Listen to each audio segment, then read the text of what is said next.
wabarakatuh. Perkenalkan, nama saya Sadia. Saya dari kelas 10 IPA 2. Di sini saya akan menjelaskan teks Hikayat Indra Bangsawan. Hikayat Indra Bangsawan tersebutlah perkataan seorang raja yang bernama Indra, bungsu dari Nagi Kobat Saharial.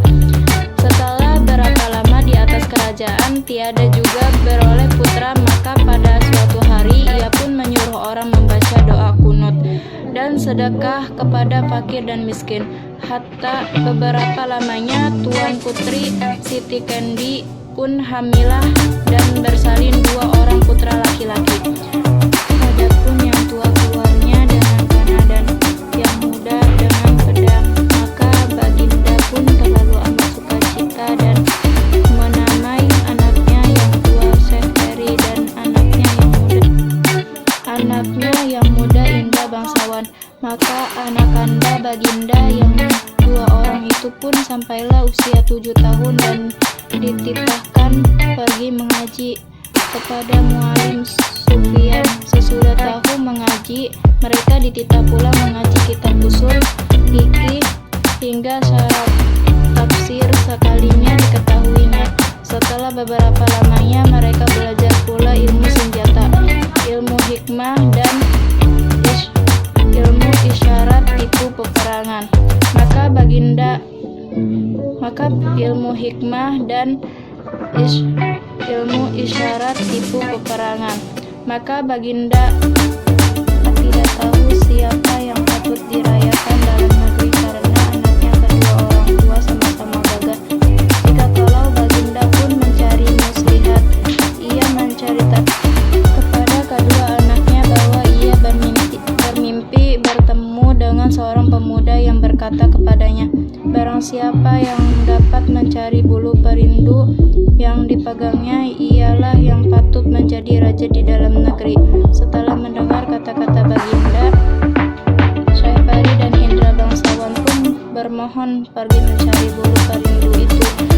Mereka masuk hutan, keluar hutan, naik gunung, turun gunung, masuk rimba, keluar rimba, menuju ke arah matahari hidup. Maka datang pada suatu hari, hujan pun turunlah dengan angin ribut, topan, kelam, kabut, gelap gulita, dan tiada kelihatan barang satu pun. Maka Seferi dan Indra Bangsawan pun bercerailah. Setelah teduh hujan ribut, mereka pun pergi saling mencari. Tersebut pula perkataan Seferi yang sudah bercerai dengan saudaranya Indra Bangsawan. Maka ia pun menyerahkan dirinya kepada Allah Subhanahu wa Ta'ala dan berjalan dengan sekuat-kuatnya. Beberapa lama di jalan, sampailah ia kepada suatu taman dan bertemu sebuah mahligai. Ia naik ke atas mahligai itu dan melihat sebuah gendang tergantung. Gendang itu dibukanya dan dipukulnya. Tiba-tiba ia terdengar orang yang melarang memukul gendang itu. Lalu diambilnya pisau dan ditolerehnya gendang itu. Maka Putri Ratnasari pun keluarlah dari gendang itu. Putri Ratnasari menerangkan bahwa negerinya telah dikalahkan oleh Garuda. Itulah sebabnya ia ditaruh orang tuanya dalam gendang itu dengan suatu cembul. Di dalam cembul yang lain ialah perkakas dan dayang-dayangnya. Dengan segera Safari mengeluarkan dayang-dayang itu. Tatkala Garuda itu datang, Garuda itu dibunuhnya. Maka Safari pun hiduplah berkasih-kasihan dengan Putri Ratnasari sebagai suami istri dihadap oleh segala dayang-dayang dan inang pengasuhnya. Tersebut pula perkataan Indra Bangsawan pergi mencari saudaranya. Dia sampai di suatu padang yang terlalu luas. Ia masuk di sebuah gua yang ada di padang itu dan bertemu dengan seorang raksasa. Raksasa itu menjadi neneknya.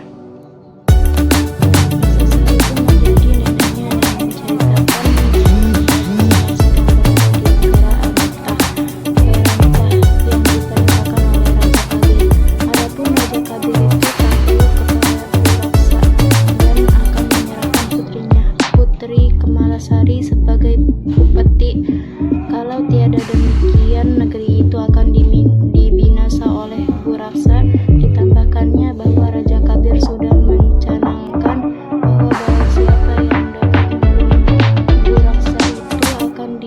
dilakukan dengan anak angkatnya yang terlalu ekor parasnya itu. Apakah para menyebut rekaman Sari pun sakit mata terlalu sakit. Sari mencium mengatakan hanya ayah susu harimau berana. Barang siapa yang dapat susu harimau berani, dia ialah yang akan menjadi suami tuanya Putri. Setelah mendengar kata-kata Banggi rekannya, dan rupanya pun kembali seperti dahulu kala.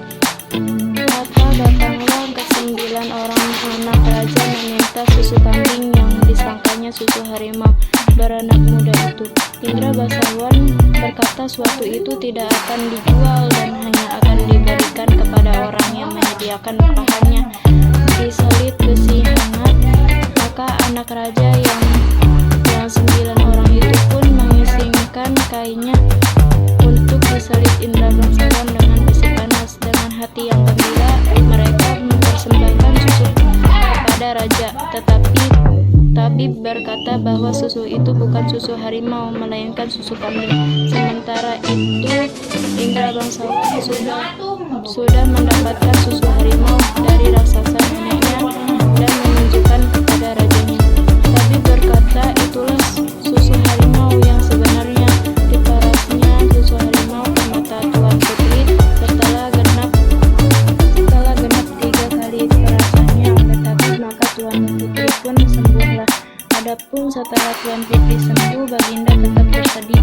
Baginda harus menyerahkan Tuan Putri kepada Bu Raksa. Raksasa laki-laki apabila ingin seluruh rakyat selamat dari amarahnya, Baginda sudah kehilangan daya upayanya. Hatta sampailah masa menyerahkan Tuan Putri kepada Bu Raksa. Baginda berkata kepada 9 anak raja bahwa yang mendapatkan juga Bu Raksa akan menjadi suami Putri. Untuk itu nenek raksasa mengajari Indra Bangsawan. Indra Bangsawan diberi kuda hijau dan diajari cara mengambil jubah Bu Raksa, yaitu dengan memasukkan ramuan daun-daunan ke dalam gentong minum Bu Raksa.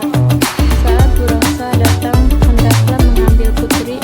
Putri menyuguhkan makanan, buah-buahan dan minuman pada Bu Raksa.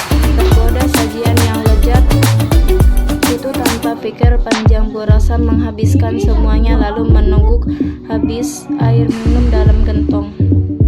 Tak lama kemudian Bu Raksa tertidur. Indra Bangsawan seragam membawa lari Putri dan mengambil jubah Bu Raksa. Hatta Bu Raksa terbangun, Bu Raksa menjadi lumpuh akibat ramuan daun-daunan dalam air minumnya. Kemudian 9 anak raja datang melihat Bu Raksa dan tak berdaya mereka mengambil selimut Bu Raksa dan segera menghadap raja. Mereka hendak mengatakan kepada raja bahwa selimut Bu Raksa sebagai jubah Bu Raksa. Sesampai di istana, Indra Bangsawan segera menyerahkan Putri dan jubahnya Bu Raksa. Hatta raja mengumumkan hari pernikahan Indra Bangsa dan Putri. Saat itu 9 anak raja datang. Mendengarkan pengumuman itu akhirnya mereka memilih untuk pergi. Mereka malu kalau sampai niat buruknya berbohong diketahui raja dan rakyatnya. Anak raja datang. Mendengarkan pengumuman itu akhirnya mereka memilih untuk pergi. Mereka malu kalau sampai niat buruknya berbohong diketahui raja dan rakyat.